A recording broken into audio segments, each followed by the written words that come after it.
The Toxic Avenger, the 2025 movie that's in theaters in 2025 that premiered at Fantastic Fest in 2023, that was filmed and was supposed to come out in 2021. That is also a remake of depending on the source you read, either the 1984 or the 1985 movie, The Toxic Avenger. That we just saw Memorial Day weekend. In 2025. Okay. Not at Fantastic Fest in 2023 when a bunch of other people saw it. All right. And to take from there, positives and negatives. Go positive. You can tell Peter Dinklage is having a lot of fun in this movie. He is only actually physically was on set for like half of it when his character is not the Toxic Avenger yet, isn't Toxie yet. Right. He's only, and then after that, it's a woman in the suit, and then he's just dubbing over the voice lines. But you can tell in the scenes where he was actually there that he was having fun. Kevin Bacon is super fun as this evil healthcare CEO. Yeah. And honestly, it's funny because this movie I thought all the actors were pretty good. Yeah. This movie was made in 2021, so this movie. But this movie weirdly fits more now. Yeah. Because this movie shows you what pieces of dirt healthcare CEOs are now, and so that's fun considering the political climate right now. Okay. Okay. And you really liked Elijah Wood Yeah. in this is a lot of fun, playing like the weird hunchback assistant. The brother. Yeah, brother. Of the main villain, guy, Kevin yeah. Bacon. The fucking punk band? Yeah. The punk band is a lot of fun because it's a punk band, which should mean they're anti-government and all this crap, and they're working for this big healthcare CEO, and they're terrible people. Yeah. And they're murderers, and that's fun. They're his bought and paid for assassin team, basically. Yeah, Elijah Wood's like their band manager. Yeah. That's so stupid and fun. They remake most of this movie, honestly, other than the fact it's a Toxic Avenger who looks like the original Toxic Avenger with a mop that kills people, and he's kind of a superhero.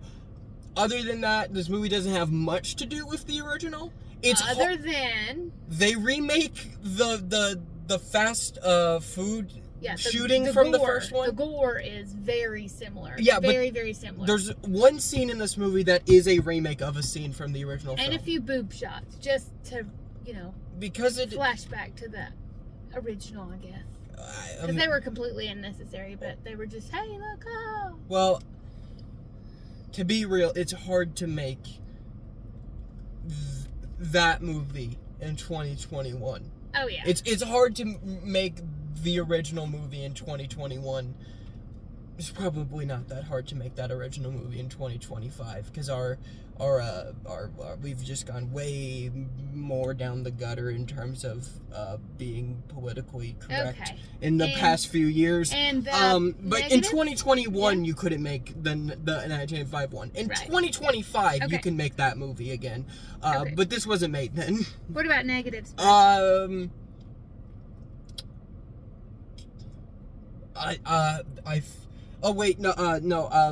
The gore is so much fun. Oh, okay. And I like how they kind of make fun of, like, I don't know if they were making fun of, like, the dumbass trans debate, where, people are transphobic pieces of shit. I don't know if that's what they were making fun of by gender swapping the burger chain, or I don't know if they were making fun of the outcry that happened with Ghostbusters 2016.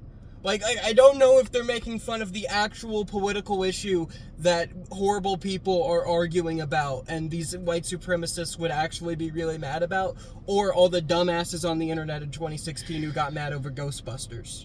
I don't know which one it is, but either way, it's really funny. But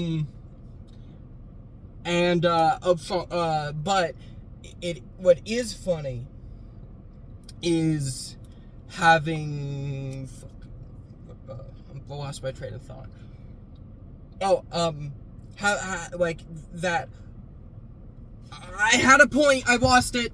Give me a minute to think. Beep bop boop bop bop. Hoobity bop. Scoobity whoop. Oh yeah, so the original, and then I don't know if they're making fun of the actual political debate or the stupid Ghostbusters 2016 thing. It could literally be either, but it's funny. Okay. But that's what is relevant. What makes that relevant today? People today freaked out about that Cracker Barrel thing. So then making fun of people, going after a logo and calling it woke when nothing about it is woke. It's just a simple change. I mean, this kind of makes fun of that, but inadvertently, because this was filmed in 2021. Of course, this is the Toxic Avenger, so there's stuff about air pollution. What didn't work for me is I did not like the kid. You didn't like the kid? Him having a son? I liked that. I didn't like this kid. Oh, I did. This kid got on my nerves. I like him. I recognize him from another movie. It was another horror movie. Maybe a couple of horror movies. I think he's been in at least 2 horror movies that I've seen before.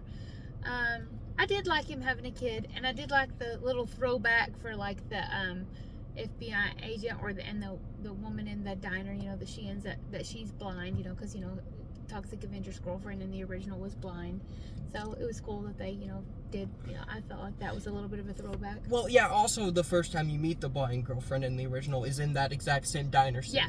Yeah. So, I mean, that is like a shot-for-shot almost remake of that scene, just with, like, messages about, like... pulling his arm off and all that good jazz. Well, yeah. But that diner scene is, like, a remake of the diner scene from the original, only with, like, messages about, white supremacy and maybe transphobia. Okay. Maybe Ghostbusters 2016. Okay. I have no idea.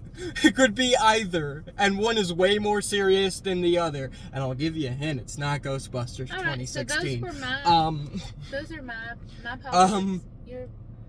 Yeah, I just didn't like the kid. Altogether, this was fun. I think it's a B+. Oh, cool. Okay. Well, my positives are all the actors, I think, did a superb job. It was a gory. I was wondering if they would make it campy or as terrible good as the original was, which was just awful but fun to watch. And took a long time to get there in this movie. There was a lot of before he became Toxic Avenger. But that was fine too, because Peter Dinklage was clearly having fun with that. Okay. He was. So, but there was a lot of that. But then once he did it, it became the campy, gory gore fest that it was supposed to be. Kevin Bacon, fantastic. They really have, like, this, like, when they talked about why this movie couldn't get released till now, they were like, and it was unrated, which was the first time that, we had bought tickets and it was like, oh, this is an unrated movie. Are you sure you want to buy tickets? Yeah, we're good. So we did that. Yeah, when they talked about this movie, it taking it so long to get made after its premiere at Fantastic Fest, or even, after 2021 when it was shot, they talked about, theaters don't want it because it's too gory, which this movie's not worse than Terrifier, which all 3, I think, got wide theatrical releases. I think it was on par, though. I mean, it was it just wasn't done in a scary way, but all the blood and gore and guts were still there. But it's like, I don't think that's what it was. Okay, I think there is another reason theaters didn't want this movie.